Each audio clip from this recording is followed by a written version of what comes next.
Hi, this is Mike of 71 Squared and welcome to tutorial 4 on writing a game on the iPhone using OpenGL.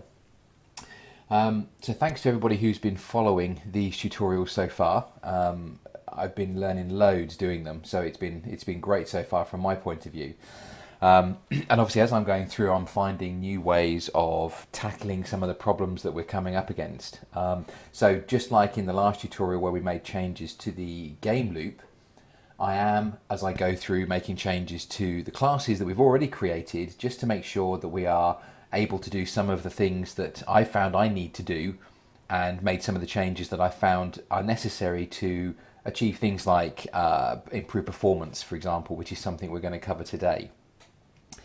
So the key to today's lesson is around creating a Bitmap font class. There is a tool that I've come across which allows us to actually take any kind of TrueType font or any font really, and actually then use that to create a sprite sheet on which each of the characters is placed and a control file.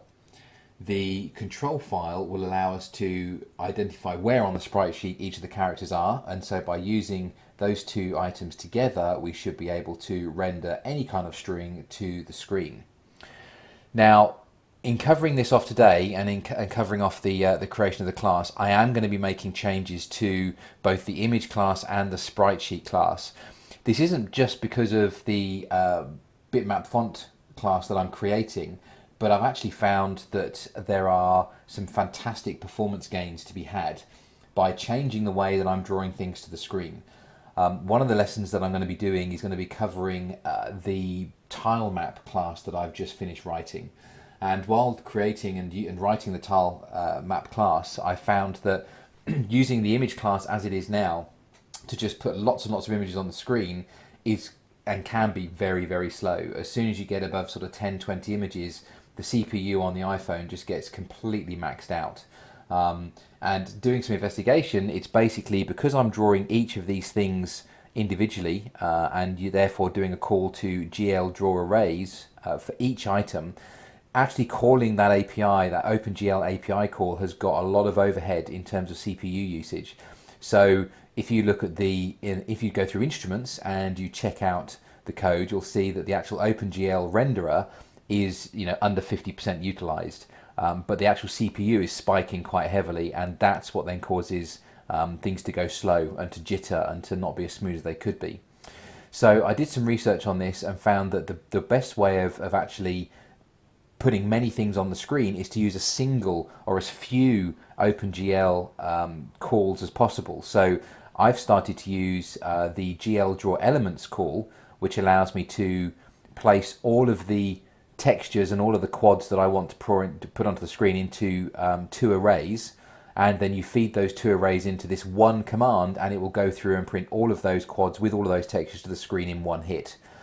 Therefore you only call the OpenGL API once, virtually no overhead on the CPU because of that, and performance is improved, like at 200 times more performance. The CPU is just not maxing at all. It's sort of sitting at, if you look at the actual rendering routines, it's sort of 6 or 7%, which is fantastic. So as I go through here, to handle the changes I need to make for my tile map class, I've had to make changes to image and also to sprite sheet. But what I've also done is I've made changes to the Bitmap font class as well. So when we actually start doing this, I've done it because you're printing lots of things to the screen, lots of individual letters to the screen, and each of those is a quad with a texture. Again, I'm using this draw elements approach, which means that I just do one single call containing all the letters that I want to render to the screen, or all the textures I want to render to the screen, and that's it. OpenGL just takes it. So again, much quicker. So making the changes to sprite sheet and image are necessary because of that, but then we can reuse them when we get to the tile map class. So what I'm going to do is open up the project. So I've got a new tutorial 4 here.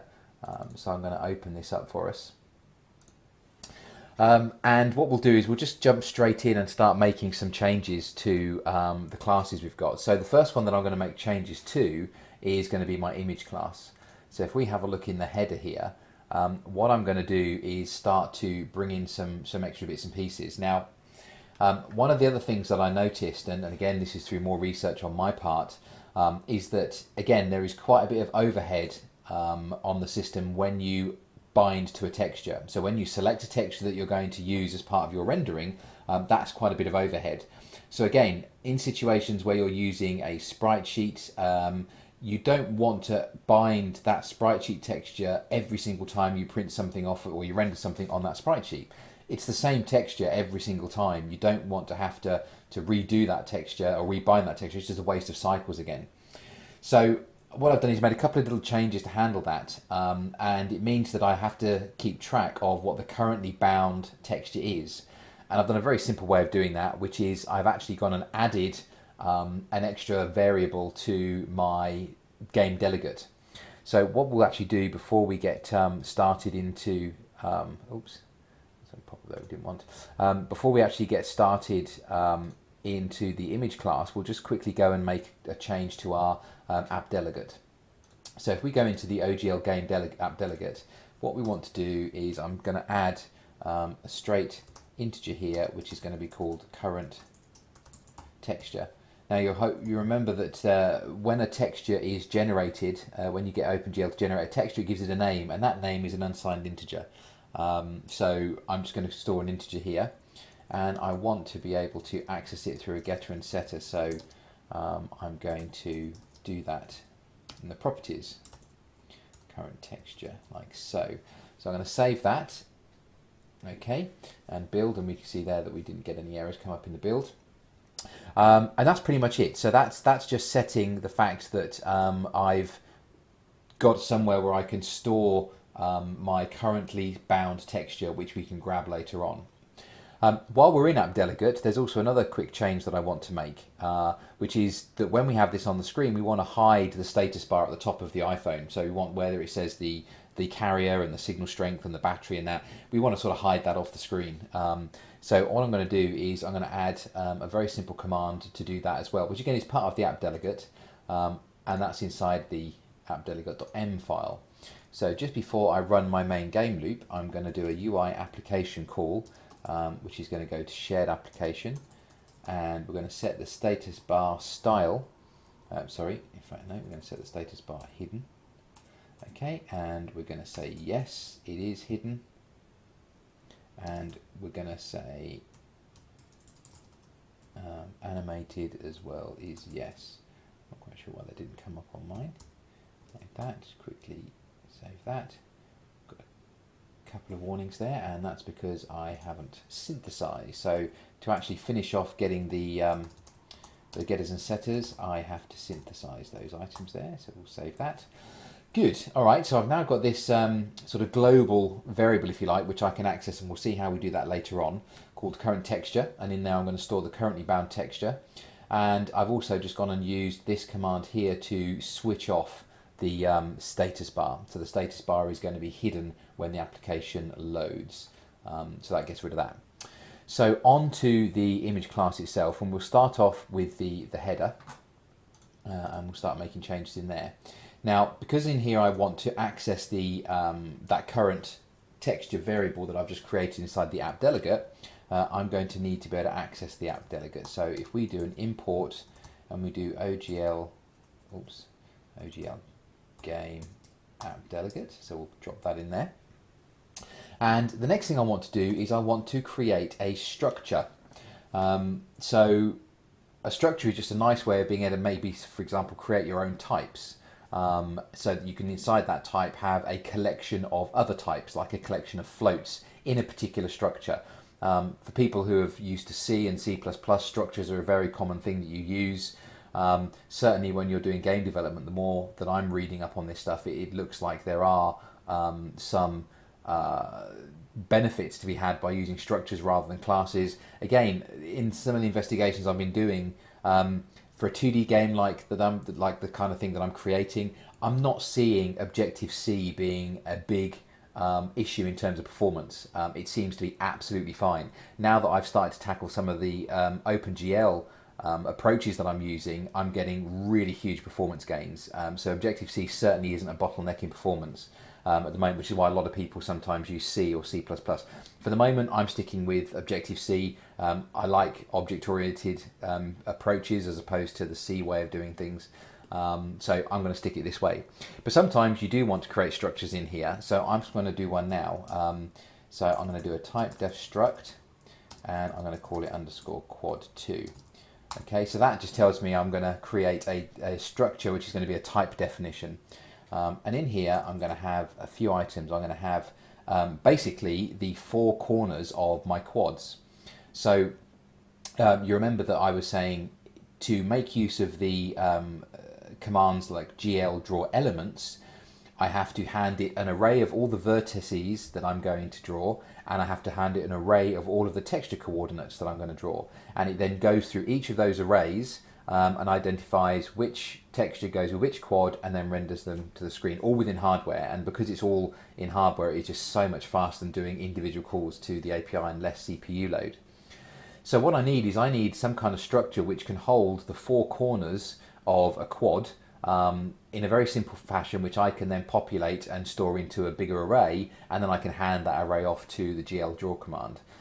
So this is what I'm doing here. So I'm going to have top left x coordinate and top left y coordinates. That's 1. And I'm going to have the top right x and top right y. And I'm going to have the bottom left x and bottom left y, and then, as you would expect, bottom right x and bottom right y. So we then close that off. I'm going to call it quad 2, and we're finished. Okay, so that means that I've now gone and created my structure, which we can now use when we are going to store vertices. Now I'm going to actually use quad 2 to do both my vertex coordinates, because again I have 4 coordinates to specify the corners of my vertex, and I'm going to use it for my texture array as well, because again I have 4 corners to my texture, and so I can use the same structure, which is quad 2. So that's going to be useful for me. So if I drop down here slightly, what I can do now is I need to be able to access the app delegate, as we said earlier, because I want to be able to grab, excuse me, grab hold of my current texture variable that I've created. So I'm going to have my OGL game app delegate, and I'm just going to call it app delegate like that. And then I'm going to set up these vertex arrays. Okay, so this is where I'm going to be storing that texture and that vertices information. So if I do quad 2, okay, you'll see that it's actually creating that for me. Because it knows I've defined the type further up. So I've got vertices, excuse me, and if I do quad 2 again, I'm going to have that for text coordinates as well. And the thing that sort of binds these together is something, well, I'm calling it indices. So what happens is that you tell it that the vertex array is, you basically using the gl command specify the vertex array, passing it the vertices array. You then define the texture coordinates array, passing it the texture coordinates array you've got here. And then you create a third array called indices. And indices basically is an array that tells, that identifies the location inside your vertices and your text coordinates that should be gone to or should be looked up for each of the quads you're drawing. So basically indices is like a list of indexes into vertices and into texture coordinates. That takes a bit of time getting your head around. That's certainly how I understand it at the moment. And from the code that I've been looking at, that seems to be how it's working. And it's working for me in that way. So if anything changes and if I learn anything new, then obviously I'll update you in a tutorial. But that certainly seems to be how it's working at the moment. Indices is a list of indexes into vertices and texture coordinates. So that you could, for example, have vertices and texture coordinates being static. You render everything into them, and then you just actually change what's inside indices so that it just draws them in a different order and so on. So indices is really your access mechanism into those other two arrays. Okay, hopefully that's made some kind of sense. So that's created those. We don't need to do anything else on there. One thing I do want to add to this, excuse me there, one thing I do want to add is I want to add a property which is going to give me read-only access to the texture which is actually being used inside my image, because sometimes there are things that I want to grab, like the texture name, for example. So being able to drop this in here means that I'll be able to read the texture name which has been assigned in the texture behind the image that we're working with. So that's why I wanted to drop that in. Okay, so if we carry on a bit further down the header here, the initializers here, they stay the same. We don't do anything with those. What we do though is we add a couple of extra methods in here, which I'm just going to paste in now. And these are really a result of changing how I'm approaching doing the rendering. So for example, instead of saying to image, just go and render it, which it still can do, okay, so the image class will still be able to just go and render an image to the screen on its own, independently of everything else. I wanted to make use of the image class I already had, so that instead of it actually rendering anything, it sends back to me the vertex information and the texture coordinate information that I could then place into an array, and then those arrays I can then hand to my GL draw elements command later on. So it's almost like a dummy run. Rather than saying to the image, go and render, I'm saying to the image, give me back for the image that you've got, or for the parameters I'm passing you, the vertices and the texture coordinates, and I'll then load them into an array, and I'll deal with drawing them later. So that's what I've created here. These are two extra methods which allow me to do that. I've got one very simply called calculate vertices at point, and I've got one called calculate textures at offset. And that is allowing me to, for example, on the vertices, define a point on the screen, and then define the image width and the image height, okay, and also whether I want to render the thing at the middle of the image, and it will then pass me back a single, or that it will then set within the image, sorry, the vertex array, which I can then grab as a parameter. Okay, so for example, that's something we can add here, which I've just forgotten, which is that we need to be able to grab these quads as parameters. Vertices, non-atomic, quad 2, and I'll have this one here, which is texture coordinates. Okay, so by defining those as properties, it means that we are able to oops, I made a mistake there as well. I need to put an asterisk there. Just build that. So I missed off an asterisk just there at the beginning of my app delegate, which is why I got an error when I compiled it. So as I said, what we've done is we've got the vertices array, the vertices type here and the text coords, and I've gone and made those and exposed those as properties, basically, so that we can go and grab them. So calling calculate vertices at point will set the vertices array, and calling textures at offset will set the texture coordinate, sorry, which you can then grab and use elsewhere to do your rendering. Okay, so hopefully that makes some kind of sense as to the changes I've just had to make there. But that's it within the header, so we can go ahead and save that, and we can then move on to the .m file. Now obviously in here there's a few changes that we're going to need to make to handle those changes, so into the header, sorry. So what I'm going to do here is, first of all, I'm going to add the synthesize for the texture, which we put in there, and at the bottom I'm then going to add the synthesize for the vertices, and also the synthesize for the texture coordinates, like so. Okay, that's all that we need to do there. Everything else pretty much down to the implementation. If I just gently scroll down here, all of these initializers stay the same, and then we get to init implementation just here, and this is where we start to make a couple of changes. So the first thing that I want to be able to do is I'm going to configure that app delegate that I created. So app delegate is going to allow us to be able to grab properties which we've exposed inside our app delegate class. So app delegate equals OGL game app delegate, like so. That's a pointer, and then if I do UI application, shared application, and get a delegate like this. That's quite a common way of being able to go and grab something from the app delegate. And I must admit, at the moment, until I see another way of doing it, when I'm writing on the iPhone in general, if there are things that I want multiple views to be able to grab hold of, I'll store it in the app delegate, and then I'll use this command here so I can then go and grab it as a property, and it keeps things in sync. So to me, that's just made life a lot easier. So what we'll do here is I'll just put a little comment. We'll put init app delegate. Okay, the next thing I want to do is I want to init the vertex arrays. Okay, so what we need to do is we actually need to allocate memory for these arrays, which all sounds a little bit scary. And I must admit, when I first started thinking about actually using things like malloc to manually allocate memory, it was a little bit daunting because I didn't really used to that. I'm coming from a Java background, so accessing memory that closely was something I hadn't really done before.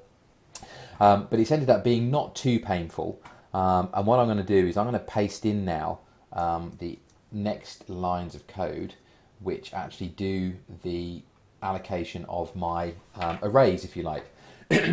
Because I'm using straight arrays, I'm not using NS array or NS mutable array, I'm literally just defining a piece of memory that is of a certain size, and I'm doing that using that structure. So I'm basically saying I've got text coords, okay, which I've defined as a pointer, and I'm allocating into that as many holders for that entire structure. Okay, so all of those 8 floats, I'm actually allocating that space. Now at the moment in here I've just got 1 because an image is only going to have 1 coordinate and 1 quad at the moment, so I just need space to hold that information. Okay, so what I'm doing is I'm using malloc, and I'm saying I want to allocate the size of whatever texture coord 0 is, which is going to basically be the size of my structure, because that's what I've defined in the header, and I'm going to multiply that by however many quads there are.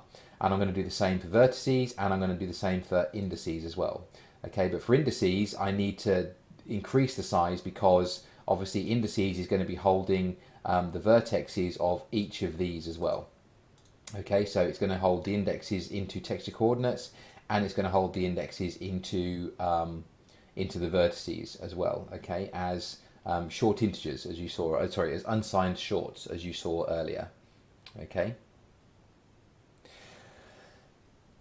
So the next thing we need to do is, once we've done that, is zero them out. We need to make sure that that memory has actually been allocated to us, and we fill it with zeros. And that's what this b0 command does. It, again, takes the size we defined as earlier, and it just flushes it with zeros, gets rid of everything.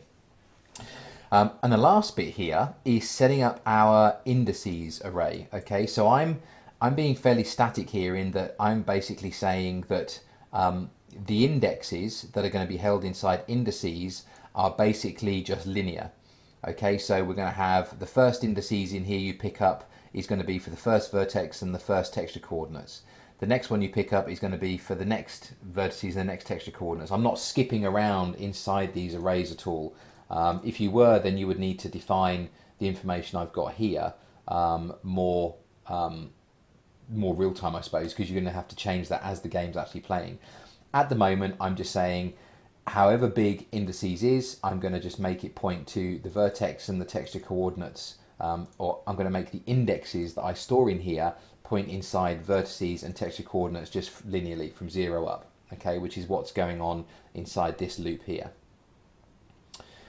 Okay, that will sound a little bit confusing as I actually said that, so hopefully that's not too confusing. Again, if there are any issues with it, post me on the blog, and I'll cover off any questions that you may have. But I'm actually using this both here inside the image class, and I'm using exactly the same thing in the sprite sheet class, and exactly the same thing in the bitmap font class, which we're going to be covering. So it actually is fairly straightforward. Once you've got this piece of code, it seems to work fine. And until I need to change it, it's good for me.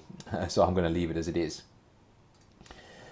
Okay, so the next thing we need to do is move down slightly to make some changes to the methods that we've got. So if I go down here, get subimage, excuse me, is going to stay the same. Render at point will stay the same, but what we want to do is I want to add a couple of methods in here. So remember in the header we created one for calculating texture coordinates. So what I'm going to do here is I'm going to add in my texture coordinates one. Okay, now what this is doing is, if you remember a bit further down actually inside the image class, you'll see we're actually here defining those texture coordinates when you ask it to render. So what I've done is I've basically taken those calculations out of the render subimage class and placed them in their own method. Sorry, not class, method earlier. I've placed these in their own method, which can be called, okay, passing in the parameters that are required. And what it does is it updates the first element inside the texture coordinates array. And we've only got one element in there at the moment. In fact, to be honest, I didn't really need to have this as an array. Seeing as it's only one, I could have just left it as it was, but this works for me. This is fine because the indices is calculated properly as well. So I'm saying inside the first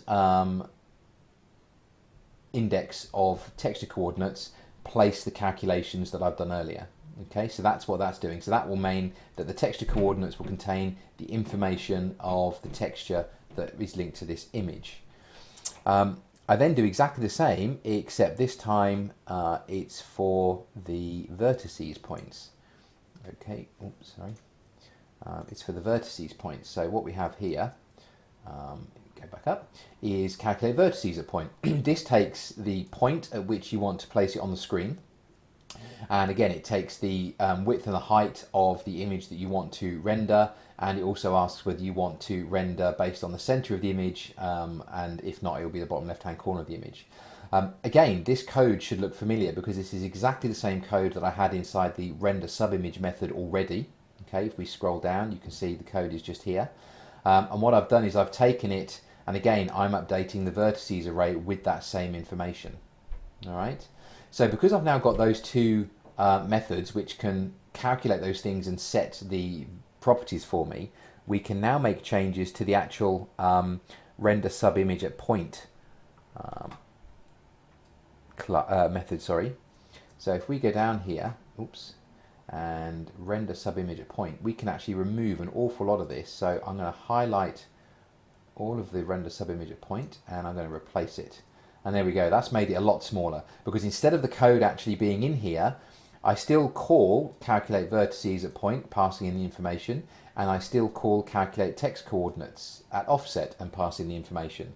And then I go and ask it to render at. So it's very similar to the last render subimage at point, but I've sort of taken out these two calculations, one for vertices and one for texture coordinates, so that I can externally grab hold of them and put them into my vertex and text coordinates array as we were talking about earlier. Okay, if we look at render at point, we need to make some similar changes to that as well. So we'll just change the render at point method here. Okay, drop that in. And again, you'll see that when we're asking it to render at a certain point, we are passing in an offset, okay, which is going to be, it's taking the texture offset X and the texture offset Y, and that's the point into the texture that I want to actually render. So that's being put in here, as you can see when I'm calculating the texture offset. And it's calculating the vertices at the point which is being passed in, which is where I want to do it, and then rendering again. Okay. So the next thing we have to look at is the render at routine. So if I drop into here, okay, so if we look at the render at routine, this is where we had all of our OpenGL actually doing the work, all right? So I'm now going to replace this like so, okay? And I'm just going to do a build to get rid of that error message there. Okay, and there's a few other things that we need to sort out, which we can do now. So I've just compiled that. I've got a few warnings here. And if I actually go further up,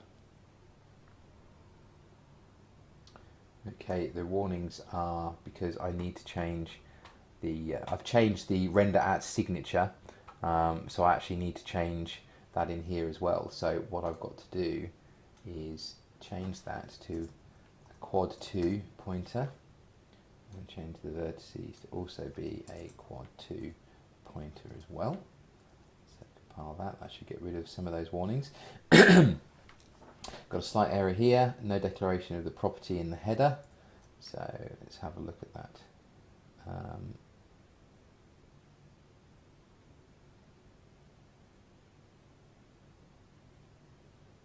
Let's have a look. Right, and what I can see is I've gone and put image there, and that should actually say texture. Okay, let's try and build that again. That's better. Right, that's built properly that time. So if I go back to the .m file, so inside the private methods at the top, because I changed the render at signature to have two new types, quad 2, I had to change those, which I had forgotten to do as we ran through the tutorial. So if I go further down now, okay, back to our render at routine, okay, you'll see that the changes I've made are that I've added the quad 2 in here, which obviously we had to do at the top. I'm still pushing the matrix and saving whatever the current configuration is of the matrix. I'm then doing a little bit of trickery here around rotation.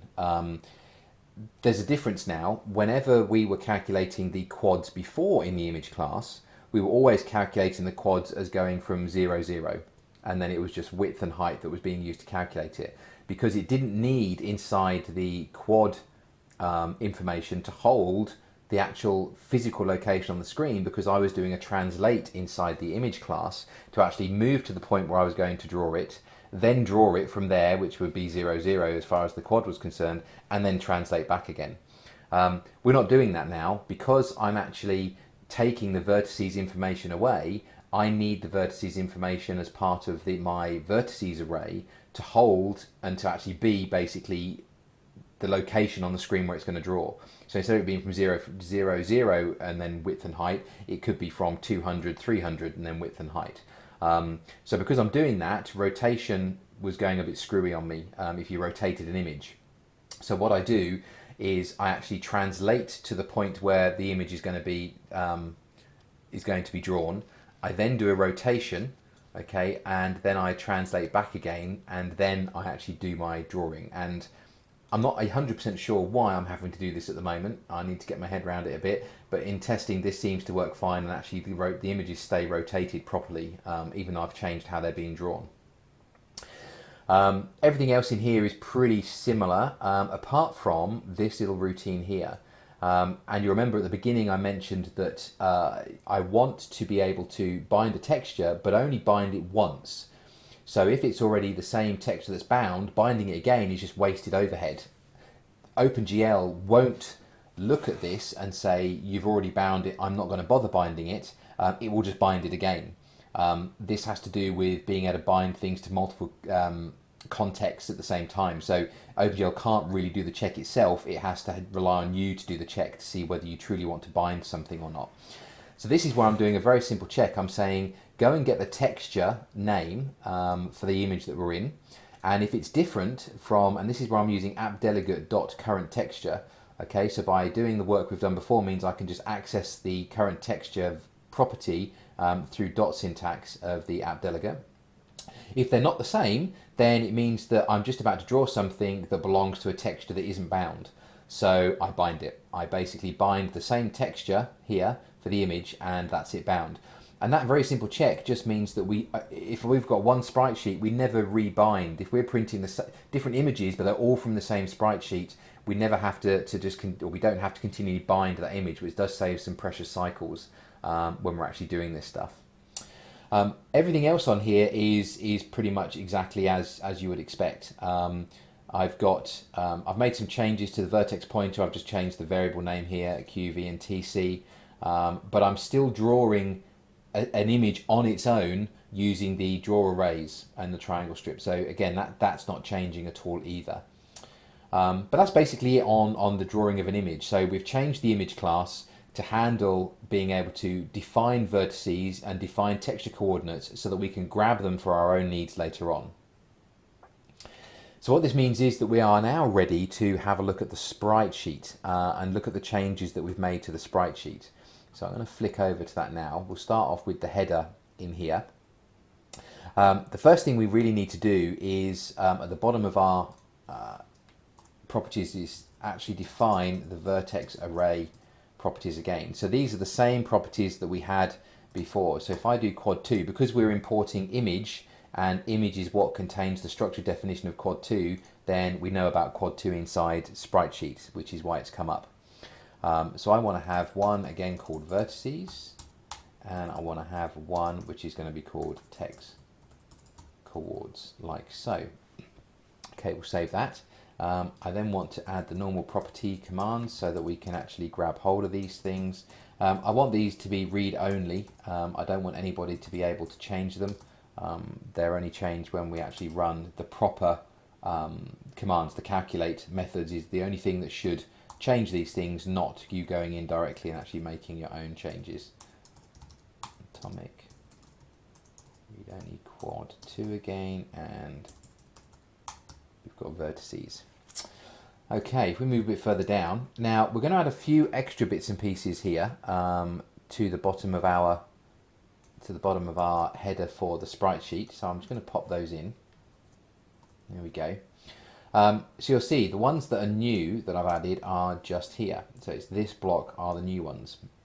Now, if I just quickly run through these, what I was finding was when I was doing my tile map exercise, I was actually using a get sprite at. So every single time I wanted to have a new tile map image, I was doing a get sprite at, which is quite wasteful. It was quite a lot of information which I was grabbing and having to reuse. So I actually added an extra method called render sprite at. So rather than just handing back the sprite at a given x and y coordinate, this one actually takes the x and y coordinate of the sprite, a point at which I want to render it on the screen, and whether I want to do center of image or not. That's basically it. So I can just say render, and it will just go and render that to the screen. It won't send an image back to me. It'll just say, yep, there's the x and y coordinates, bang, render it. So that's quite a handy little convenience method. I've also added a couple of methods which report back how many sprites there are horizontally on a sprite sheet and how many sprites there are vertically on a sprite sheet.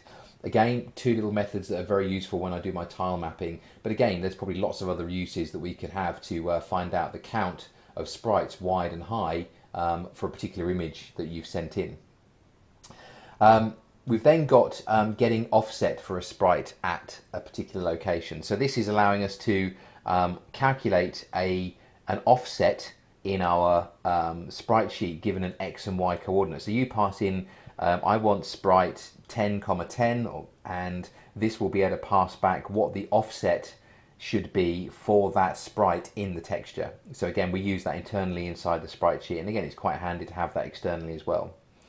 I then have two simple sprite sheet classes here, one called get texture coordinates for sprite and one called get vertices for sprite. So this is where I can pass in a sprite coordinate as x and y, and for vertices with a bit more information such as the point and the center of image, and it will then pass back a quad 2 type for me, which is going to contain that information. So I can then use that to grab that information for a certain sprite and pop it into my arrays, which I can then use to draw, okay, which we'll get to a little bit later. So that's what the new methods actually look like. Okay, so what we can do now is save that and drop into the M file, so we can actually go and start making the changes in here that we need to make as well. So if I go up to the top, the first thing I want to do here is synthesize those arrays that I've created. Oops, I can't type today. Synthesize vertices. Okay. Excuse me. I've got a tickle in my throat. Okay. Let's go down. So we've got init with image. So we're not making any changes to the init with image. In fact, everything is pretty much the same, all the way down to get sprite at. Okay, and this is where we can now start adding our extra bits of information. So you remember the first thing that we added was a method called render sprite at. So if I drop that in here like that, you'll see here render sprite at, we pass in an x, a y, a point and the center image, and it uses our get offset for sprite at command to go and calculate what the offset inside our texture is. and then it actually uses the image render sub at point. Sorry, it then uses the render sub image at point method inside our image class to then go and render that sprite. So that's it, just bang, it just renders it to the screen rather than having to grab a copy of the sprite and do other work with it. So quite a useful little thing there. We've then got our two methods which are for getting the vertex array and the texture coordinates array, so I'll paste those in. Okay, so you can see we pass in for the texture coordinates an x and a y location of the sprite. Again, we use our get offset for sprite method, which we'll add in a second, to calculate the sprite offset. And then we do the calculate texture coordinates at offset. Okay, so in fact what I'll do, I'll rename that just so it makes a little bit more sense. Set point. And then we pass in the width and the height of our sprite, which we know because we're inside the sprite sheet. And what we do is return, so because we've run that command, that method inside the image class, we can now return the texture coordinates values from image, because remember we exposed that as a property. So we can actually, out of this method, which is meant to be returning a quad 2, we can now return the text coords, which is what we wanted. Almost identical inside the get vertices for sprite. We pass in the information we need. This time against image, we run the vertices at calculate vertices at point method, which again inside image sets the vertices array, and we can then just return it. Okay, so we can grab hold of it. Obviously, the next thing we need to do is add the remaining methods here, which I'll just drop in underneath.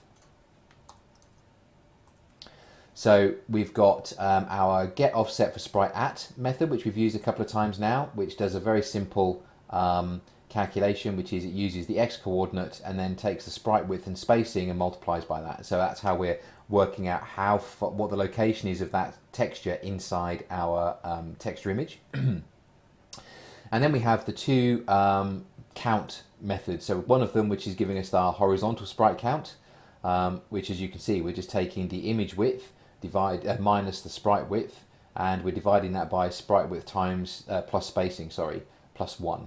And that little calculation is just giving us how many sprites are there how many sprites are there horizontally inside our sprite sheet. And then we do the similar kind of calculation here for the vertical ones, except this time what we're doing is we're doing a little check underneath it, a modulus check, which is just saying, well, if we've got a remainder that's left over, which means that we may actually be showing 0 rows at the 0 rows at the moment, 0 vertical count, we want to increase that, so we always get 1, which is the valid number we're after. So that's what we do there, and we just return it. That's really it for the sprite sheet class. Just a few changes really that were necessary, just to make it hook up with the changes we made in the image class, so those two things work okay together. So I'm just going to build that now, and that's built okay, so we've not introduced any obvious problems at the moment. Right, so that's pretty much everything ready now for us to start the real part of this tutorial, which is the bitmap font side of things. So we'll cover that now. Hopefully it won't take too long, and then we'll be able to start rendering some fonts to the screen. So what I'm going to do is inside my engine here, I'm going to actually add a brand new group, and I'm going to call it Angle Code Font. Now the name comes from a website where they've actually designed a program which allows you to take true type fonts, or any type of font really, and actually generate a bitmap from it and a control file from it. And once you've generated those, you can then use them, if you basically decode them inside your software, you can use those to print bitmaps onto the screen. There's many other ways of being able to do this. It just happens to be a program that I'd used when I was coding stuff in Java. So because I was more familiar with it, I've just decided to actually take that and use it inside the example. But I think with what we build here, you'd be quite able to go away and actually, do your own implementation, maybe using the output of a different piece of software, if you wanted to do that. So Angle Code Font is their name, and I'm using that just to obviously remind us of what we're actually going to be implementing here. And inside there, I'm going to add a new class, and this new class is actually going to be called Angle Code Font, like so. Okay, so that drops it in there. So what we'll first of all do is inside our header file is we'll start defining the header. So I'll drop this all in at once for the moment. So there we go, paste all in. Now what I've got in here is I've got a header in here so that we've got information about where some of the stuff is that I found. So for example, this here, the Angle Code website is actually where you would find information on them. So if I select that and go to that website, we can see, there we are. This is information about their Bitmap font generator. I haven't actually used their Windows version of this. I've only used the Java version, which is what I'll be looking at today, because obviously I work on a Mac. But this gives you information in here, and it's things in here that I use to actually write my parser routine. So, for example, OpenGL implementation. Looking through that gave me the information that I needed to be able to write the parser for the files that are generated. But that's the website basically. If you've got a Windows machine and you can run this, then I think it's pretty feature rich. Or there's a simple one, which again you can still do some quite good things on, which is the one I'll be using, which is going to be Java based. Okay, so I had a look at that, and the actual application we'll be using can be referenced just here. Okay, we can actually see it, and we'll go through that in a moment anyway. So inside my Angle Code font class here, there's a few things that I want to be able to store. Again, an image is going to be important because that's going to store the image that contains all of the characters, so the sprite sheet basically. I then want to be able to store characters. So I'm creating a class in a moment, and a class is going to be called chardev, which you can see here. And I'm basically saying it's an array of up to 256. I've got this hard coded. We could, manually allocate this, but for the moment I've just got this allocated to 256 characters is the maximum number of characters you could have in a character set. I then pick something called the line height, which is the height of a particular line that we're going to be using. A color filter, so you can actually apply a color to the font that you want to print, you want to actually render to the screen. Scale, again, you may want to scale the font up. If you have got a font and you want to make it larger, you might be able to want to do an effect in a game to do that. So I've got scale in there. And we've got at the end our familiar now, our texture arrays, because we're going to be using those as part of our rendering process. Okay, so this should be familiar to what we've done. And for those using this, we're exposing scale as a property. So you can actually change the scale of the font as you need to. If you then look at the methods we've got here, we've got an initialization method which allows us to initialize a font using an image named, so you can provide a font image, which is here. You then provide the name of the control file which goes with that font image, and your scale and your filter. And you'll remember from the last tutorial we did that filter is things like GL nearest or GL linear. So again, if you want to, as you scale up your images, if you want them to look nice and smooth, you can use GL linear. If you don't mind them looking a bit more pixelated, you can use GL nearest. We then obviously have a method for drawing a string. So this is a very straightforward method. Says I want to draw a string at, and you provide a point and you provide the text you want to draw. That's as hard as I want to make it for people using this. I want it to be very simple for them to actually just render to the screen. We then have a couple of convenience methods, one called get width for string and get height for string. So this returns a couple of integers. So you pass in a string to the width, and it gives you the width of the string based on the scale, the size of the characters, etc., and the spacing between them. And height for a string passes back the maximum height of any character inside our list of, inside our string, inside our message, if you like, so that you know the height of it. And again, they could be used when you're calculating where you want things on screen, if you've got a scrolling message and stuff like that, which we'll have a look at. We then want to set the color scale, the color filter, just like we do inside image, and we then want to set the scale, just like we do elsewhere as well. Okay, so there are our basic methods, so we'll save that. And we'll then look inside the Angle Code font M file, okay, and we'll start to work through here and put in some information. So what I'll do to start off with, I'll put the header in, and I'll put in the initialization array as well. Okay, so what we've got here, if I just move that and pop it in. Okay, so there's just the header again you've already seen. We've got a few private methods in here. So one called pass font, which actually does pass the font's control file. Another one which passes a character definition. So there are character definitions within the control file, and we want to pass some of those. Okay, and again, we'll have a look at the file in a moment to see what the actual file looks like for this stuff. So we want to be able to pass those character definitions for each character that's defined. And I've got this init vertex arrays in here, because what I do is, based on the number of characters that are actually inside the definition file or the control file, is I actually go and excuse me, I go and use that number to initialize my vertex array, so they're the right size, they're not too big, and we're not wasting any space. So I synthesize my scale, which was the only property that I'm exposing, and then I've got my init with named. So very simply in here, very similar to what we've done before, I'm taking the font image file name, which is what's passed in, and I'm using my image class to create a new image. Okay, and I'm getting a new UI image from the image name. I'm using font scale that's been passed in, and I'm using filter that's been passed in. So we end up having an image attached to this particular instance of Angle Code font, which is our sprite sheet image, the image with all of the characters on that we want. We then use the scale passed in to set a local scale value inside here. And when we've done that, we're then ready to actually go and pass the control file. Okay, so we've set everything up, we then go and pass the control file. So that's the next bit that I'll go and drop in. Okay, so we want to pass the font, and the pass font method is just here. Okay. So there isn't anything too complicated in here. What I'm doing is I'm setting up a string which is going to contain the contents of my file. So I'm doing an ns string with contents of file, great little method, and I'm using the ns bundle main bundle to go and get the path for my control file.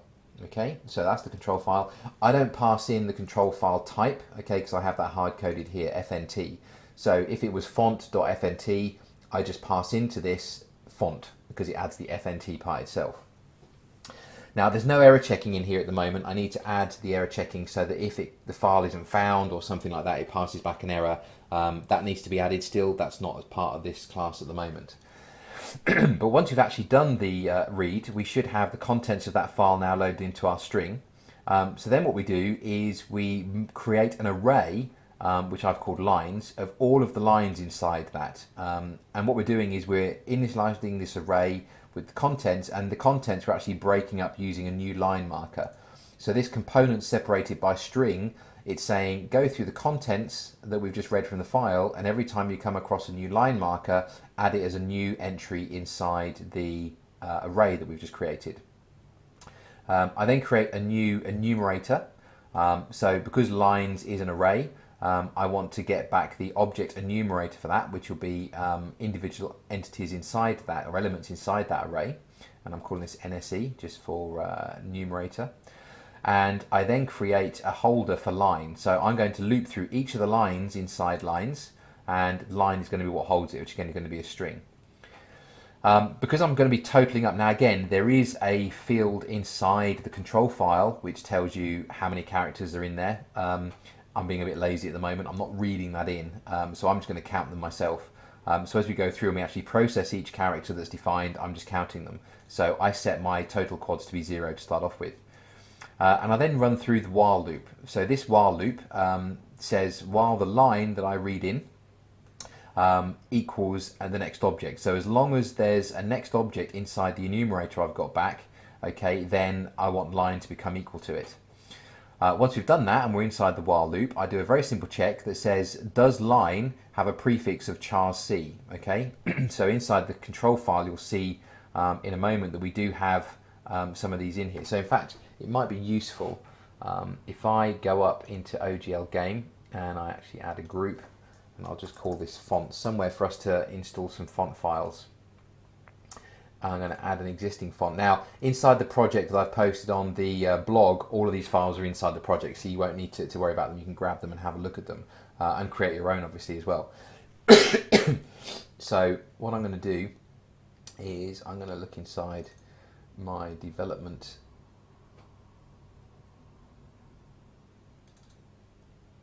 directory here, and I'm going to grab one. So I'm going to take test font 1 along with its control file. So there's my image file that was generated by the tool, and there's my control file that was generated by the tool. So I'm going to add those, and I'm going to want them to be copied in as well. Okay.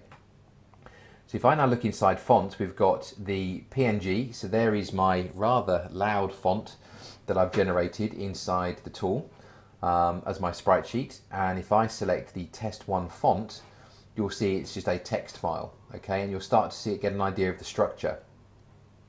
So we've got some header information up here. So like I said, you've got information such as how many characters are in here, which is here, the chars count. Which again I could quite easily grab, but at the moment I'm not, I'm just adding it up myself. There's also information in here about the image file being used as well. So again, I could just grab the image file from here rather than having to specify the image file as part of making an instance of my Angle code font. So there's maybe a change that we can do later on to make that a little more automated. And then inside the file we have these lines. Now one line represents one character, okay, and this here is the Unicode character ID for that particular character. And then we get its location within the actual sprite sheet. So X and Y is the offset to where it is inside the texture. Width and height is how wide and high it is, and 32 is obviously a space. So we're just saying 0 for XY, 0 for width and height, 0 for offset, for X offset, and then we have a Y offset here. Advance is how far should you move along on the X coordinate ready for the next character. So it knows what the spacing is around the characters and how they should working. So for a two-time font, how they should sort of be packed together rather than fixed width fonts themselves. So by using this X advance, which we will be doing, we can say how far we should move forward to actually get to the next character location where we start printing the next character. And as you can see, that's all there is. There is just line after line of this information for each of the characters that is inside our font class. So you'll see that chars C is something I could pick up and grab the count from. Would be very straightforward. I'm just not doing it at the moment. But the one that we're interested in is a line that starts with char. So if we go back to our Angle code font method, you'll see that if it starts with char C, I just ignore the line. If it starts with char, okay, then I am interested in the line. All right, so what I do is I take that line and I create a brand new instance of something called char def, or character definition. And when I create an instance of that, I pass in the image file, okay, so a reference to the image that goes along with this font, and a scale, all right, and then I hold on to a copy of that, I retain that. Once I've actually done this and I've got a brand new definition, I then pass the character definition. So what I'm doing is I'm saying, inside the character definition instance I've just created, I now want to run the pass character definition method. Okay, sorry, no, let me go backwards on that, I made a mistake. Inside the class we're working in, which is the Angle code font class, I'm going to be calling the method pass character definition. And to that method, I'm going to pass the line that we're processing, and I'm also going to pass the instance of character definition that we've just created. Okay. And what that will do is it will take that line, it will chop it up into the pieces, and it will get the value for X, for Y, etc. And it will set those values inside here, because char def is basically going to hold all of the information that we've just seen in one of those lines for each of the characters. Once we've done that, we're then going to add that particular character definition to an array, to our chars array. Okay, so we're going to say chars array, and we're going to get the character definition. Now the way we're doing this is the index into this chars array, we're actually going to use the Unicode number for each character. Okay, so we're going to use the Unicode number for each character as the index into the array that we're actually grabbing. All right, so that's just one thing. It makes it a little bit easier, because then we could just use that ID. It's not only the, we're not having to sort of create a reference table that says this character ID equals this index in the array. We're using it to do the same thing. Okay, it just makes it a little bit easier. So all I do is I say, inside that location in the array, I want you to put this character definition that we've just created. And because it's now part of an NS array, it means that the NS array will be retaining it. And so I'm then going to release it down here. Okay, so I don't need that retain anymore because it's being released. And then I add up the total quad. So we just keep looping round here until all the lines have run out. And when we're finished, we release the lines because we don't need them anymore. Because remember, we allocated them further up here. So we release the lines array, and then I just pop out a little bit of information to the log file, and then I run init vertex arrays total quads. So we've got the total number now of quads that are inside, or characters that are inside our definition file. So now we can actually go and initialize those. So we're initializing them with exactly the right size. We're not overdoing it at all. So if I drop that in there, this is our initialize vertex arrays. It takes total number of quads, and you should recognize all of this code from what we've already got. It's exactly the same code that we've used elsewhere in our sprite sheet and our image method. So very, very simple to understand what's going on here, because we're just having our text coords, our vertices, and our indices. Now, the big difference is that rather than just having one entry, we're going to have 100 entries maybe, because we're going to use these to hold the information that we then render. So rather than just using them as containers for single quads and single vertices, which are then being passed back to us, we're actually going to be using these to hold all of the information for all of the characters we're about to render to the screen, so we can then just throw them at the screen and render them all in one go to get that performance up, which is what we're really after there. Excuse me. So that's our init vertex. Now, the next thing we need to do is the parse font method, because this was the one that we called a little bit earlier on. So I'm going to drag this into here now. So drop in parse font. In fact, no, I'm going completely mad, aren't I? It's we've already got parse font in there. So get rid of that. It's actually the parse character definition that we need to drop in. Okay, so I'm going to drop this method in here now. Again, pretty basic method this. If you remember, we're passing in a string which is containing the line that we've just read out of our file, and it's passing in an instance of character def, which is what we're going to update with the information that we get out of that line info. So again, I create an array of values, and the values are, and this is a bit rough and ready, but it works. The values are basically going to be taking the line, and out of the line, I'm going to grab all the components separated by the equals sign. Okay, so values will now contain all of the entries as broken up by equals. I'm going to create a new enumerator, just like we did before, and I'm going to create a property value string, which is going to hold the value that we read in from the actual object itself. So first of all, we move to the next object, because the first line we've got isn't anything that we're actually interested in. So if you actually look at how this chops things up, if we go back to the test one font, you'll see here that there's this information that we're really not that interested in to start off with. Okay, so what we do, as you can see, is we jump over, sorry, let's go back to that again. We jump over this because we don't want it. So there's the equals. The next bit of information we need is the 32, the character ID. Okay, so flick back into the method. You can see that we go next object gets us to the first equal sign, which we want to throw away. The next time we move to the object, the property value we get back will be the character ID. Okay, so what we do is we say character definition, set character ID. Okay, so character definition being the instance of the char def that we've sent in, and we want to get the property value, and it's an integer, so we want to get the integer value from property value, which has been read in just here. So that means we've now taken the character ID, loaded it into property value, and we've actually gone and set it inside here. And then we're going to do the same. We do the same for X, for Y, width, height, X offset, Y offset, and X advance. So it's not hard, and all we do is we call that for every single character definition created, and that's how we get information from these lines into instances of our char def. Okay? Because we're going to be able to we want to be able to loop through all that information to be able to grab hold of the value so that we can actually render the text to the screen properly. Okay, so now we've got our parse done of our character definition. We then need to get to the guts of this thing, which is about actually rendering. So if somebody sends in a string, how do we render that string? So that's handled by the drawString at method, which I'm just going to drop in now. It's a fairly large method, this. Let's go back up to the top and we can run through it. So we pass in the point on the screen and we pass in the text. Two straightforward things.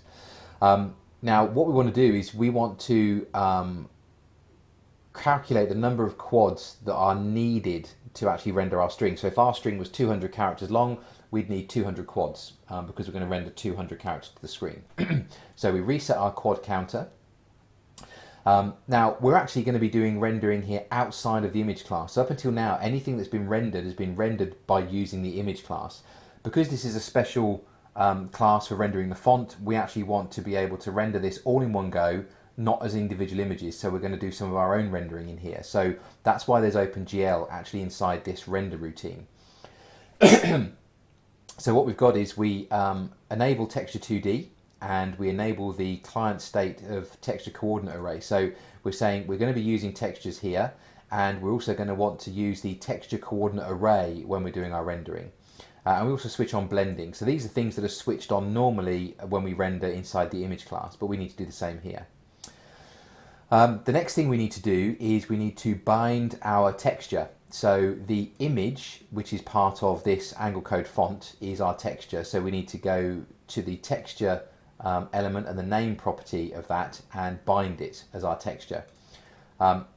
We're doing this outside the for loop because we only have to bind it once, okay, because it's the same texture for all of our characters, so we don't need to worry about multiply binding it. And when we've done that, we can then jump into our loop to actually loop through all of the text that is inside our string. So pretty straightforward. We're just saying loop from 0 for however long the string is, okay. Within the loop, the first thing that we do is we grab the character ID.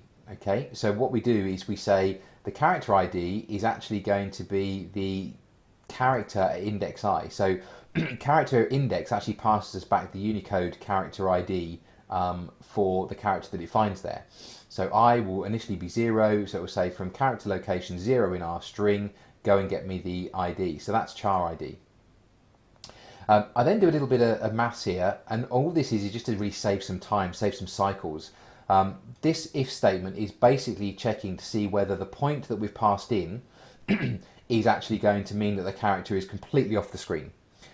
If the character is going to be completely off the screen, there is no point in running through the next set of commands in our loop and trying to render stuff, because even though when you send it to OpenGL, OpenGL will go, well, actually that's outside the clipping bounds of the screen, I'm not going to bother rendering it, that's still cycles that you're taking up. So just by putting this little if statement in, we're saying, well, just don't bother with all of that. You don't have to worry about doing all of that work. I'm working it for you and saying, look, don't even bother rendering. What we do need to do is we still need to increase the quad count that we have, okay, because even though the quad is going to be empty, we want to be able to still move the x coordinate on correctly as should be, and so on. So the if statement is really just chopping out all of this, calculating the vertex information. Once we've got past that check and we say, yeah, we're rendering something that's actually going to appear on the screen, we then create a new point. And new point is going to be where the character is actually positioned on the screen. There's a little bit of maths in here. The x location is saying whatever point x is, okay, which is the current point x, which we'll be incrementing later, I want to add to that the x offset value for the current character. Now remember, we've grabbed the character ID here, and the character ID is we can use as our index into the array based on what I was saying earlier. So I can say, well, I've got my character ID, so just go and jump to that index in the array, grab the x offset, and then multiply that by whatever the scale is that's been applied to our font, just so that it respects the scale. And whatever the answer is, that's going to be the new point x. Point y, we go to do the same thing. We jump to the character in the array and we grab the height, except this time what we want to do is we want to see the height of the character plus, and then we say the y offset, okay, again, times scale.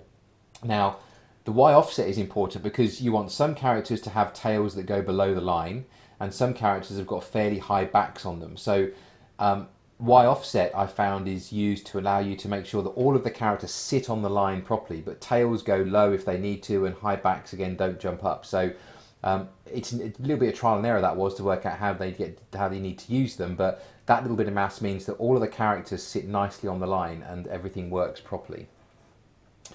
So that's worked out where on the screen we actually want to render this particular character. We then need to work out, well, whereabouts inside our sprite sheet is that particular, whereabouts inside our texture is that particular character. So we create a new CG point called point offset, and what we do is we go and grab the current character we're on again, and we get the X and the Y coordinates, okay? Because again, X and Y coordinates are specifying where inside our texture each character is actually living. And that's calculated for us by the program that generates all this output. So we just grab them, that's our offset. You'll be familiar with the next two, because now what we're saying is, for the character that we're reading, go and grab the image reference, and for that image, go and call the calculate texture offset at, calculate text coords at offset, which is exactly the same method as we were calling earlier. So we pass in the information we've just calculated or we've grabbed, for calculating the texture. We then do the same for the vertices, okay? Important thing here is that we don't center the image. The image needs to be drawn from the bottom left-hand corner, otherwise all of the spacing and that gets screwed up and it doesn't work properly. So we've now got our texture coordinates and our vertices coordinates, and what we can do is we can actually go and populate our texture coordinates and our vertices coordinates with the values that are returned. Okay, so because we've gone and actually calculated these, I can say for my current quad, inside this array, I want you to go and get the texture coordinates for the image of the character we're currently dealing with. So we're going to be taking those texture coordinates that we've just calculated, and those values will be populated into our texture coordinates array at the current location. And we then do exactly the same for the vertices. So we've now added in, say, location 0, of our texture coordinates and our vertices arrays, what's needed to draw that character. We then loop round again, so we say now we're moved on to the next quad, and we also progress our X pointer to the location on the screen by however much X advances. Again, multiply it by scale to respect the scale, and we loop round again. And we just keep going around this loop as long as there are characters, and we just keep on adding the texture and the quad information for each character to these two arrays as we go. Once we've done that and we say, yeah, we've processed the entire string, we've got everything that we need, we can then start to look at the quads we've got down here. Okay, so we can now actually identify the quads that are being, we can now actually render the quads that need to go on the screen. The reason I'm hesitating there is obviously as I'm talking this through, I'm seeing that we're being a bit wasteful inside this routine. Because as I'm describing it to you, I'm noticing that even if we are not rendering something, I'm still incrementing the current quad, okay? Which means that that quad will get rendered to the screen, or we'll try and get rendered to the screen, but it'll be nothing. So we're actually got a little bit of a problem there. This works, and I'll actually debug this and change that later to make it more efficient. But that's just something I've noticed there as we've gone through. But now we're at the point where we actually draw it. So these commands you should be familiar with from the image class. I populate all of the vertices into my vertex pointer, and I populate all of my textures into my texture pointer. So I've just dropped in those two arrays that we've been populating all the time we've been spinning through this. Now instead of drawing draw elements, I'm now using the draw arrays, I'm now using draw elements. I'm telling it that it's still triangles that I'm drawing because that's what's supported on the iPhone. But I'm then saying that I'm going to run through an array which contains indices, which is our indices array. Okay, and how many elements of that array you run through is specified by this parameter here. So however many quads we've just looped through, okay, times 6, because that's for the unsigned short byte size. When you multiply it up based on all of the things that we're doing, it's multiplied by 6. So that's how many times that's breaking the indices up so that it knows that it's basically a what's the word I'm looking for? It's like an interlaced array. You've got in there, in that one indices array, you've got first of all a pointer to the texture, then a pointer to the vertex, texture, vertex, all the way through, and it uses those. So this little calculation tells it how many times it's got to iterate through indices to get all the indexes that it needs. And we're saying here that unsigned short is what it's going to find at each of those indices locations, or each of the indexes inside indices. I hope that makes sense. I'm not sure I described that very well. But then what we do is, by doing that single command, it will take however many characters that we have actually defined up here and pass it all to the graphics hardware and the OpenGL driver, and it'll be OpenGL driver and the graphics hardware that then just slams that all onto the screen in one go. Okay, so we've got one single OpenGL API call there that is going to take everything we've given it and do as much as it, and do everything in one hit, rather than doing individual calls to say draw arrays for each character. Because doing this, there is an API overhead on the CPU. Doing it lots and lots and lots and lots of times each game loop is very wasteful, and I found to be extremely poor performance. Changing to this, where you just dump it all in there and it just goes for it, is just many times faster, an order of magnitude faster. Hence why I've made these changes to actually get us to be able to use that. We then have us disabling the 2D texture and disabling the blendering, which we've enabled a bit further up. Okay, we could also actually, I've just spotted on here, we could disable client state. That's going to be GL texture. What is it we need to do? Texture coord array, because we don't know that that's always going to want to be used. It may change later on, but we switched off because we switched it on earlier. Okay, so that's that's our big draw routine. What I'll do is I'll just very quickly paste in the remaining methods that are in here now. Quickly run through them. So what we've got in here is we've got the get width for string, which is pretty straightforward. All we do is we loop through every character inside our string that you pass in, and we grab the x advance amount multiplied by scale as usual, and just keep adding it up. And whatever the value is of that, that's how wide our string is in pixels, so that's what we return. So that's really straightforward. We do something very similar for height. We loop through, again, all of our characters. If it's a blank character, then we're not interested in it. It's not something that we want to deal with, so we just continue, don't waste time on it for a space. But otherwise, we use the max command to basically say, take the string height that we've got and check to see whether the height of our character timescale plus the y offset timescale of our character is actually greater than the current string height. If it is, then string height is replaced with this new value, otherwise string height is left alone. And then we repass that back. So that gives us the height of the height of the tallest part of our string that we pass in. We then have the ability to set our color filter for our text, which again is very straightforward. It just sets the color filter inside our image, which in fact is interesting because again, just spotted here that we're not actually using that at all. So that's another change that I'll have to make. Because we're using our own render method up here, we're not setting any color inside here at all. So what we would need to do is we would need to actually set the color here. So in fact, we can do that quickly. So before we render it, we could do GL color. Oops, we want GL color for F. And what was it called? It was called color filter, I think it was. Let me just flick back to the header here. Yes, it was color filter that we were setting up. Okay, so I can say color filter 0 is the first one. Color filter 1.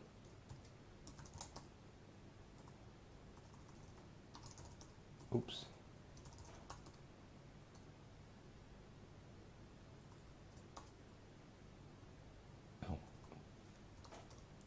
Color filter 2. 2,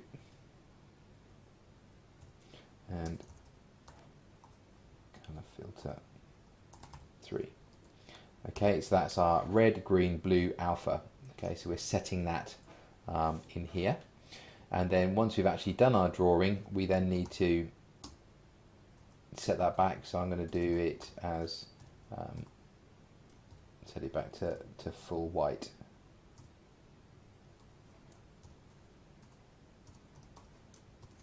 And completely opaque. Okay. So that's something that, that I'd forgotten before. So we've now got the color filter. When you set the color filter, we now don't want it to be setting the image filter. We actually want it to be setting our own color filter. So we want it to be color filter 0 equals red. Color filter 1 equals green. Color filter 2 equals blue, and color filter 3 equals alpha.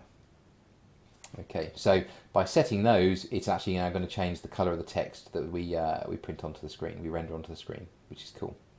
And then the last method here is just setting the scale. And again, we are setting the image scale as well as the scale locally, so that both things are kept in sync.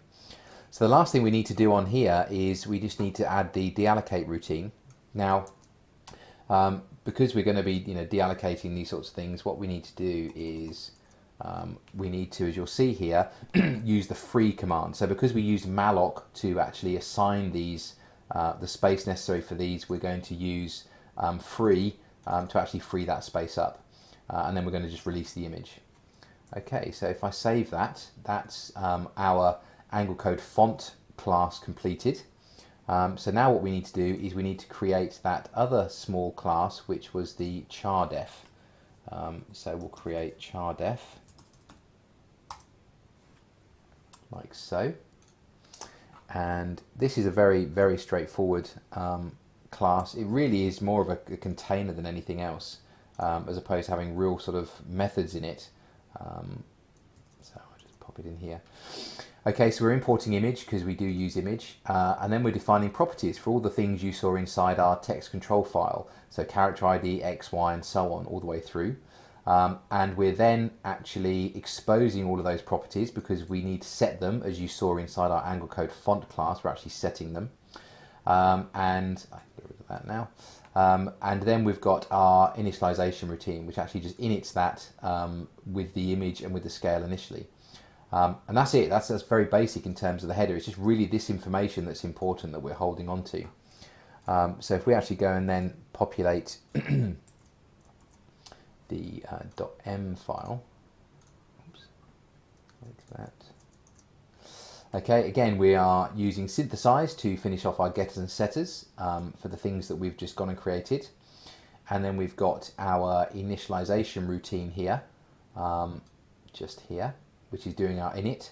And again, we're not initializing a brand new image, we're just actually holding a reference to the image that's passed in, so that we're not having to initialize a new one.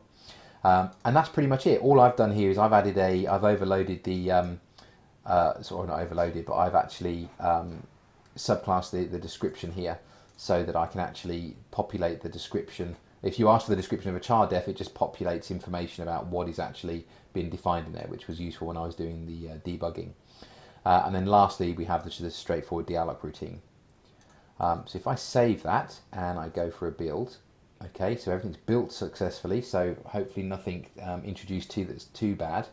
But that's it. That's now created our little angle code font class, which we can now actually have a go at and test. So what we'll do is we'll have a look at actually creating a font and then how we actually allocate that and use it inside our program. Okay, so let's go back to our angle code font header, because in here I've got a link which is to the little program that generates our font data. Okay, so I'm going to open that up.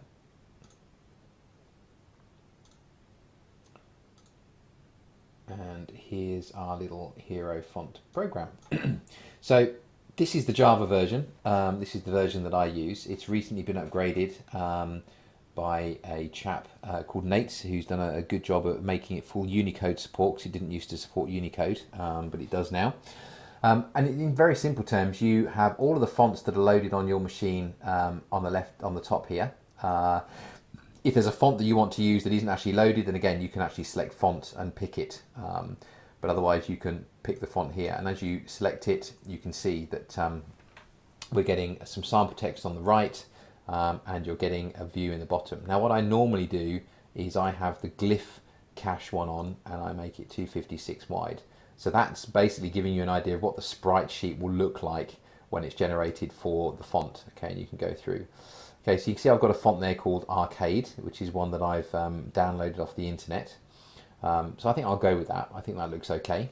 But then you can do other things. You can actually add some effects to that text. At the moment, that's 32 big. If I wanted to, I could make it 60. Okay, that makes it pretty big. And obviously, I'd probably need to make this a bit bigger as well. I probably need to make the height go to 1024 so that it it actually fitted properly. What I'll do is I'll go with 40. There you go. That's quite a good size. Put that back down to 512. So there's just my text, and up here you've got some different things you can add to it. So color, it doesn't really matter because I'm going to change the color myself inside my code, but gradient could be a good one. So if I add that, you'll see we've got two colors we can have, and I've got a slight gradient that's actually on there, which is pretty cool. And by clicking on one of these numbers, I can change the color that's used in the gradient, as you can see. Okay, so maybe have that as yellow, so red to yellow, so something like that. You've also got outlining as well, so if I added outlining to it, that's not looking so good. If I make the outlining smaller. Okay, it's probably a wrong font to pick for outlining, so let me just pick something different and add white to it. There we go, if I make that a little bit bigger. Okay, you can see there's a white outline being drawn on that now. And you can change the colour of the outline, etc. And you can have a wobble or a zigzag if you want to. And you can also create shadows as well. So if you wanted to have a shadow on there, you could actually have a shadow on there as is necessary. Okay, so that's how you just fiddle around and make the changes to your font as required. All right, so I'll leave it like that. I'll have Arcade, but in fact I'll take the outline off. So it's there. So once you've done that, you then just save the file. So I'm going to save this and I'm going to stick it on my desktop. Okay, and I'm going to call it font 1. Like that. Okay, so I should now have font 1 on there. So inside my fonts folder, if I do add existing files onto my desktop, and there you go, I've got font 1 and font 1 PNG. So I'll add those to my project, copy them across. So they're now in there. So now what I can do is actually just go and look at creating an instance of my font. So if I look inside EAGL view, in fact what I'll need to do is first of all I need to bring in my angle code font, like so, and then down here I'm going to have angle code font, call it font 1. Save that, go to the EAGL view M file, and just under my init game thing here I'm going to say font 1 equals angle code font allocate, oops, init with font named, and then I give it the name of the font. So this is going to be font1.png, that's the name of the graphics file, and it's going to just be here font 1. We don't put FNT on the end because we do that in the code. I'm going to keep the scale as it is, and I'm going to say the filter is GL nearest, like so. So if I just build that to make sure everything looks and feels happy, it does. Okay, so that's actually created my new font called font 1. And if I drop down into my drawing code here, okay, I'm going to say font 1, draw string at, and then I make a point, CG point make, and I'm going to make it 10 in and say 450, so towards the top of the screen, and the text is going to be the normal hello world, like so. So build that, looking okay, so let's run that on the simulator, and nothing appears. Okay, so I've missed something. So I think, okay, I think the problem's going to be the color.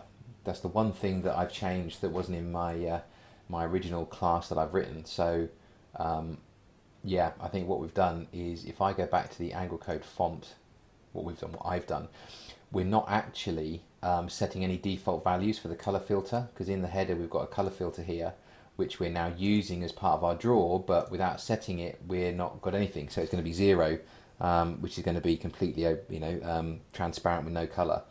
So what I'll do is I'll actually add in here color filter 0 equals 1. I'll do the same for 1. So I'll just do full color, full intensity, which means whatever color is actually 3. Whatever color is actually on the image is what's shown. So save that and build. So I've now set the default, so if I run it now, that's better.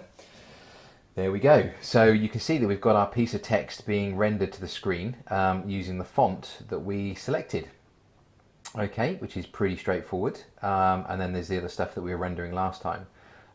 If I actually come out of there and I go into my code again, I'll leave everything the same apart from I'll actually change the font. So if I change this to say test1, which was this other font that I actually imported earlier to show you what it looks like, and then I run that,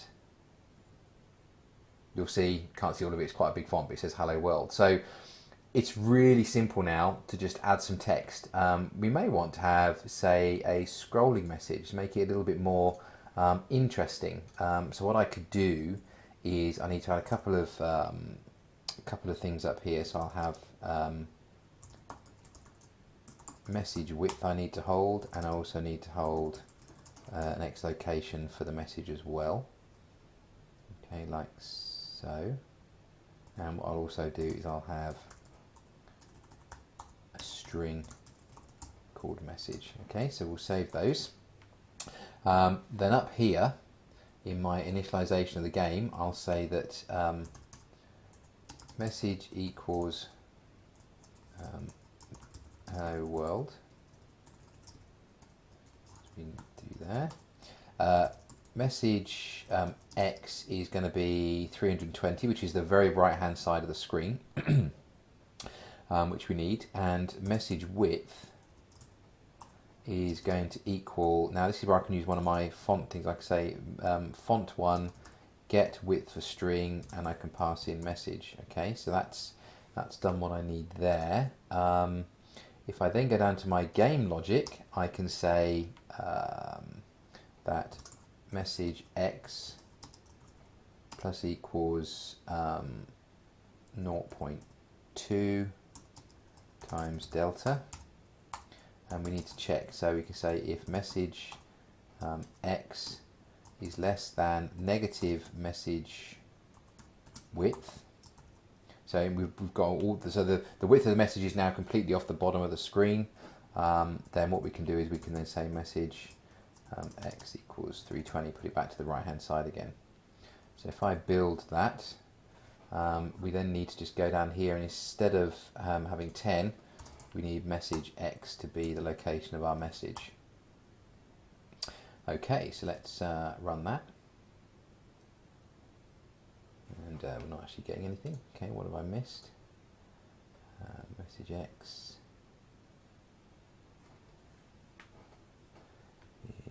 Okay. Okay, so I've just made a couple of little changes to the project there, because I couldn't work out what was going wrong. So I've changed text here to be message, which we've defined a bit earlier.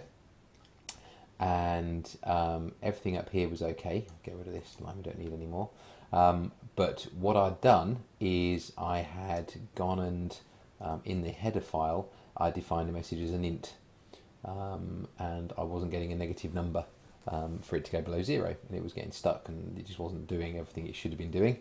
And also I had a, in fact I can change this a little bit now, I had a plus in here, so it should actually be message x minus equals, like that. I had a plus equals, so the text was going right instead of left.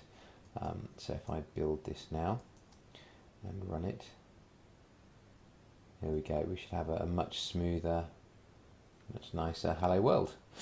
And then when that gets fully off of the left hand side, it should reappear on the right. There we go. So we've got our scrolling message, which could be any text we wanted, any size we wanted. If I stop that recording and I go back up to where I've defined my message, and I say this is a longer message to see if this is going to work, like so. So much longer message. I am going to just remove the color filter so it's back to the normal color, and I'm going to speed it up a little bit. I'm going to put a 3 in there so it goes past a bit quicker. And if we run that now, this is a longer message to see if this is going to work, and then back around again. So one thing I have learned is that the simulator can be a bit juddery, a bit not very smooth, really. To get a feel for the performance of what we're writing, you really do need to run it on the iPhone. Otherwise, it just doesn't work, particularly when on the simulator. Some things on the simulator can seem really quick when they're actually slow on the iPhone.